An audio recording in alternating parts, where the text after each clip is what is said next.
देयामध्ये भगवंताला स्थान द्यायचं, साधू संतांना स्थान द्यायचं.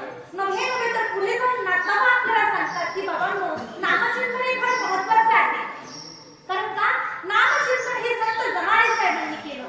आता संत जनाई साहेब आपल्या सर्वसामान्यांसाठी सर्वसाधारण स्त्री होती. 14 व्यक्तींचं जे काही कुटुंब होतं ती एकटं कुटुंब सांभाळत होती.